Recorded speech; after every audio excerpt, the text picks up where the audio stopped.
India versus England के पांचवें test के डे वन में ही इंडिया ने अपने 6 विकेट गंवा दिए हैं, जिसमें सुमन गिल तो एक रन के चक्कर में रन आउट हो गए और इन दोनों टीमों की प्लेइंग 11 में भी कुछ चेंजेस हुए हैं। तो इन सब चीजों पर बात करेंगे। तो अगर आप इस चैनल पर पहली बार आए तो चैनल को सब्सक्राइब कर लें। तो चलो वीडियो को शुरू करते हैं। तो सबसे पहले हम इंडिया की प्लेइंग 11 देखें तो इसमें 4 चेंजेस हुए हैं, जहां पर ध्रुव जुरैल आए हैं, करुण नायर आए हैं और आकाशदीप आए हैं और फिर प्रसिद्ध कृष्णा की भी एंट्री हुई है। तो देखो, बुमराह का कंफर्म हो गया था कि वो 5वां टेस्ट मैच नहीं खेलेंगे, क्योंकि उन्होंने पहले ही बोल दिया था कि वो 3 मैच खेलेंगे इस सीरीज में, इसलिए उनका कंफर्म था। इसलिए उनकी जगह आकाशदीप की एंट्री हुई। लेकिन अर्शदीप सिंह को खिला सकते थे, लेकिन उनके लिए न्यूज आ रही है कि उनकी जो हाथ में चोट लगी थी वो अच्छी तरह से ठीक नहीं हुई है, इसलिए प्रसिद्ध कृष्णा को मौका मिला है। भाई ऋषभ पंत तो इस सीरीज से रूल आउट हो गए हैं, इसलिए उनकी जगह ध्रुव जुरैल को खिलाया गया। लेकिन भाई करुण नायर को जो मौका मिला है वो मेरे हिसाब से बहुत सही मिला है, क्योंकि ऋषभ पंत के नहीं होने से इंडिया को एक प्रॉपर बल्लेबाज की जरूरत थी और वो करुण नायर को खिलाया गया, जिससे करुण नायर अभी अच्छी बैटिंग भी कर रहे हैं और 52 रन पर नॉट आउट भी हैं और उनके लिए ये मौका बहुत ही जरूरी था,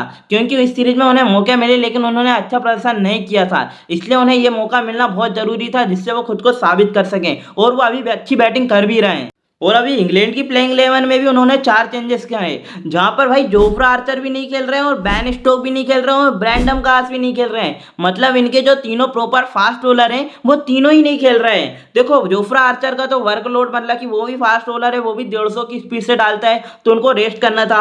वहीं पे भाई बैन स्टोक तो भाई लगातार बॉलिंग भी डाल रहा है, बैटिंग भी कर रहा है, इसलिए वो वर्कलोड के कारण वो भी रेस्ट किया और ब्रैंडम कास को भी ड्रॉप किया। साथ ही में उनका जो लेफ्ट आर्म स्पिनर था लियाम डोमस शायद, वो उसको भी ड्रॉप कर दिया गया, क्योंकि जो इन्होंने पिच बनाई है वो बनाई है फास्ट बॉलर के लिए। इसलिए इंग्लैंड ने 4-4 5-5 फास्ट बॉलर खिलाए हैं। वहीं इंडियन टीम भी कुलदीप यादव को क्यों नहीं खिलाया, क्योंकि ये पिच में स्विंग मूवमेंट थी, इसलिए इंडिया ने भी 3-3 फास्ट बॉलर खिलाए। तो जोफ्रा आर्चर भी नहीं है, बेन स्टोक भी नहीं है, ब्रैंडम कास भी नहीं है। मतलब इंग्लैंड की जो प्लेइंग 11 थी उसमें तीनों के तीनों नए फास्ट बॉलर है। तो देखो, प्लेइंग 11 की तो बात हो गई, लेकिन अब बात करते हैं भाई सुमन गिल के रनआउट की, क्योंकि ये मूवमेंट मैच का बहुत बड़ा मूवमेंट था भाई।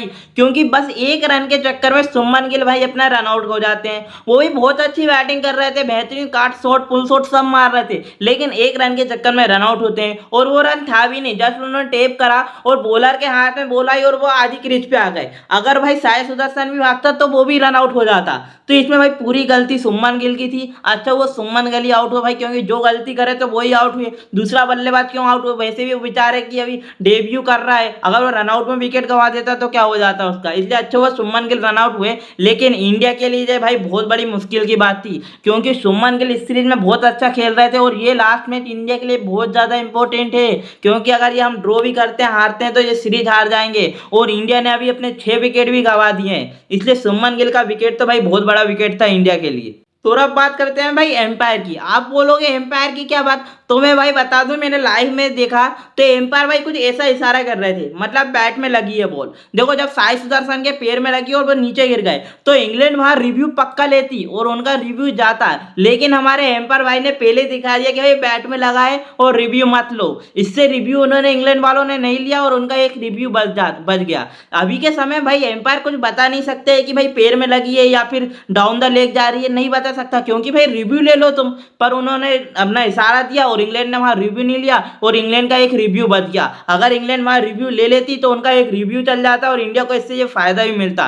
ऊपर एम्पायर साहब ने इशारा किया ऐसे करके कि बल्ले में लगी है भाई, तो उन्होंने रिव्यू नहीं लिया।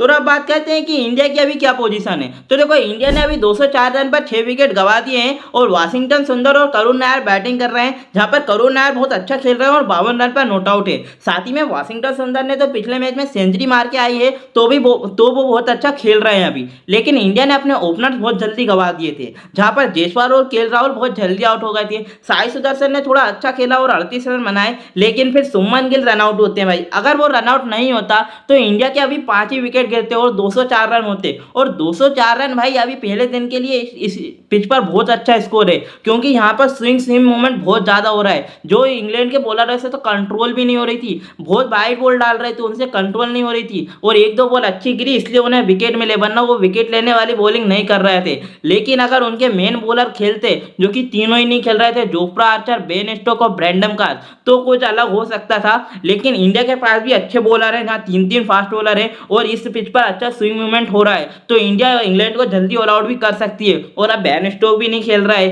तो ये मैच अभी बराबर की स्थिति में है। अब देखना है इंडिया कितने रन और बनाती है। तो अगर आप इस चैनल पर पहली बार आए हैं तो चैनल को सब्सक्राइब कर लें। तो अब मिलते हैं नेक्स्ट वीडियो में।